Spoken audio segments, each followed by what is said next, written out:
Hai guys, kembali dengan aku. Ya, kali ini aku mau ngomongin soal dunia-dunia kreatif gitu kan.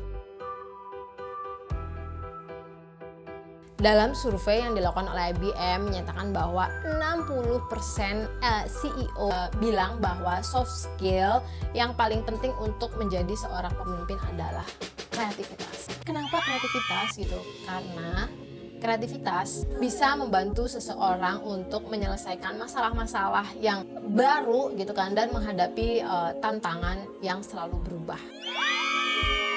Jadi bibit-bibit kreativitas itu sebenarnya ada dalam setiap orang gitu kan. Hanya saja lingkungan dan kebiasaan hidup kita lah yang mempengaruhi apakah bibit kreativitas itu akan tumbuh menjadi hal yang positif, atau ya dia akan terpendam begitu saja di dalam alam bawah sadar kita gitu kali ya, sampai kita menua gitu. Nah, buat teman-teman yang ingin mengasah daya kreativitas kita gitu, mungkin beberapa hal ini bisa kita lakukan. Aku rangkum dari berbagai sumber rujukan ya. Aja, check this out.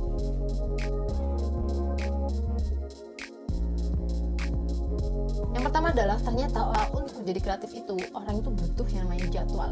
Ya, mungkin ini sangat mendeskonstruksi pemikiran kita selama ini ya, bahwa yang namanya orang kreatif itu ya harusnya itu kayak bebas gitu, freestyle gitu kan, nggak punya jadwal dan sebebas-bebasnya gitulah, nggak punya rutinitas gitu. Yap, ternyata anggapan ini nggak sepenuhnya benar gitu.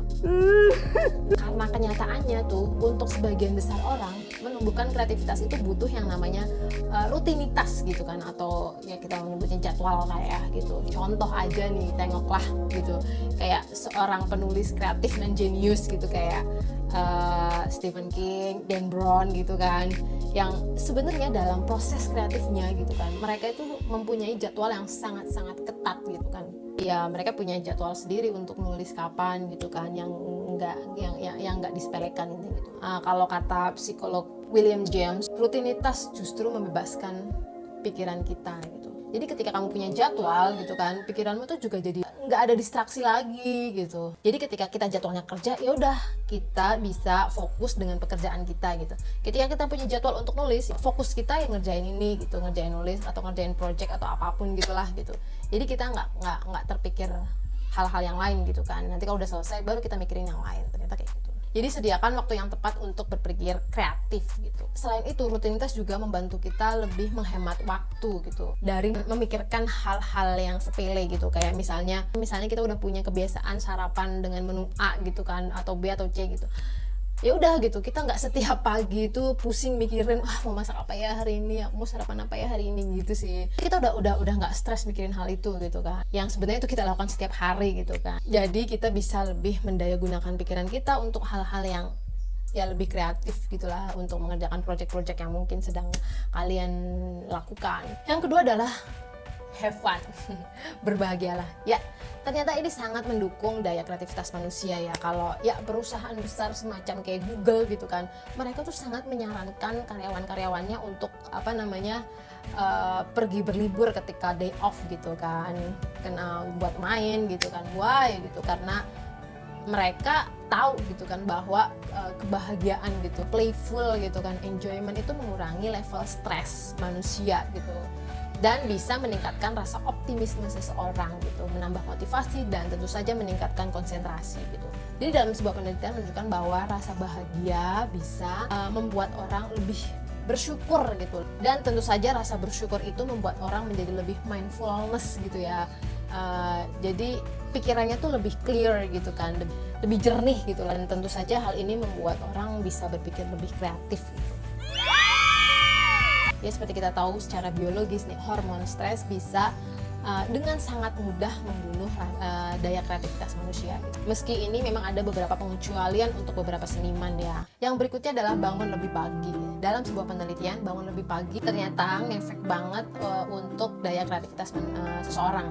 Selain bangun pagi itu membuat orang menjadi punya waktu lebih banyak gitu kan, untuk menyelesaikan tugas-tugas gitu. Jadi pikirannya nggak ruwet kan, to-do listnya nggak ada yang tertunda, ibarat kata gitu. Ternyata pada pagi hari, ketika bangun pagi, bagian otak gitu kan yang mengendalikan daya kreativitas manusia, atau yang biasa dinamakan bagian frontal cortex, sedang pada fase aktif-aktifnya gitu.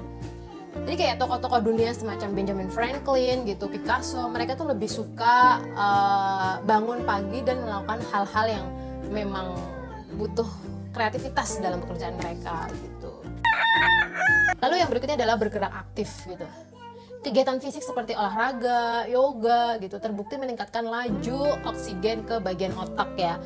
Dan tentu saja setelah olahraga tubuh itu akan merilis yang namanya hormon endorfin gitu kan, yang bisa meningkatkan mood kita gitu.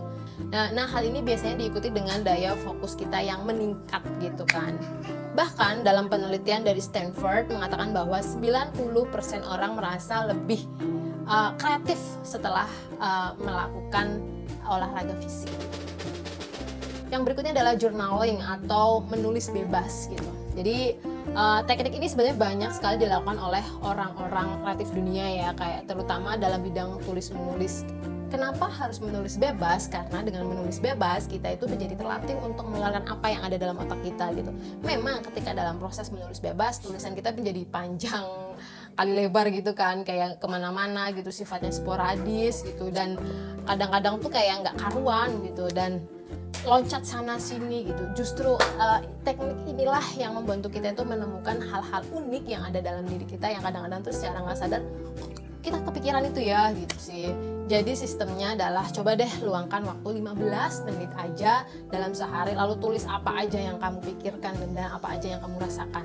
Atau kalau misalnya nggak nulis, coba deh rekam gitu kan. Konon ini tuh sangat bisa banget melatih daya kreativitas kita. Yang berikutnya adalah berdamai dengan yang namanya ketidaksempurnaan. Ya mungkin ini kedengarannya klise ya, maksudnya itu apa sih gitu. Karena memang pada kenyataannya adalah kita itu selalu menunggu momen-momen yang sempurna, momen-momen yang ideal untuk memulai sesuatu gitu. Kita tuh kadang nunggu dapet ide yang bener-bener keren untuk mulai. Ternyata ini justru membunuh daya kreativitas kita gitu. Kalau kata Edwin Land gitu, co-founder dari Polaroid, bilang bahwa the essential part of creativity is not being afraid to fail. Takut gagal tuh memang bikin kita stres gitu kan, dan otomatis stres itu bisa membunuh kreativitas itu sendiri gitu. Jadi udah bebaskan si kesempurnaan itu gitu, dan ya udah terima aja semua yang kita buat itu butuh proses kreatif itu sendiri. Semua orang-orang yang kita kenal dengan karya megahnya, karya sempurnanya, karya bagusnya gitu kan, pasti mereka punya karya yang jelek abis. Paham bahwa semua itu butuh proses, membuat kita tuh menyingkirkan barrier gitu. Katanya sih gitu ya. Kalau kata Maya Angelou bilang, you can't use up creativity. The more you use, the more you have. Ya, sekian video kali ini. Semoga menjadi inspirasi kamu dalam meningkatkan kreativitas dalam bidang apapun. Dan sampai jumpa di video selanjutnya. Jangan lupa klik like dan subscribe video ini ya. Dah.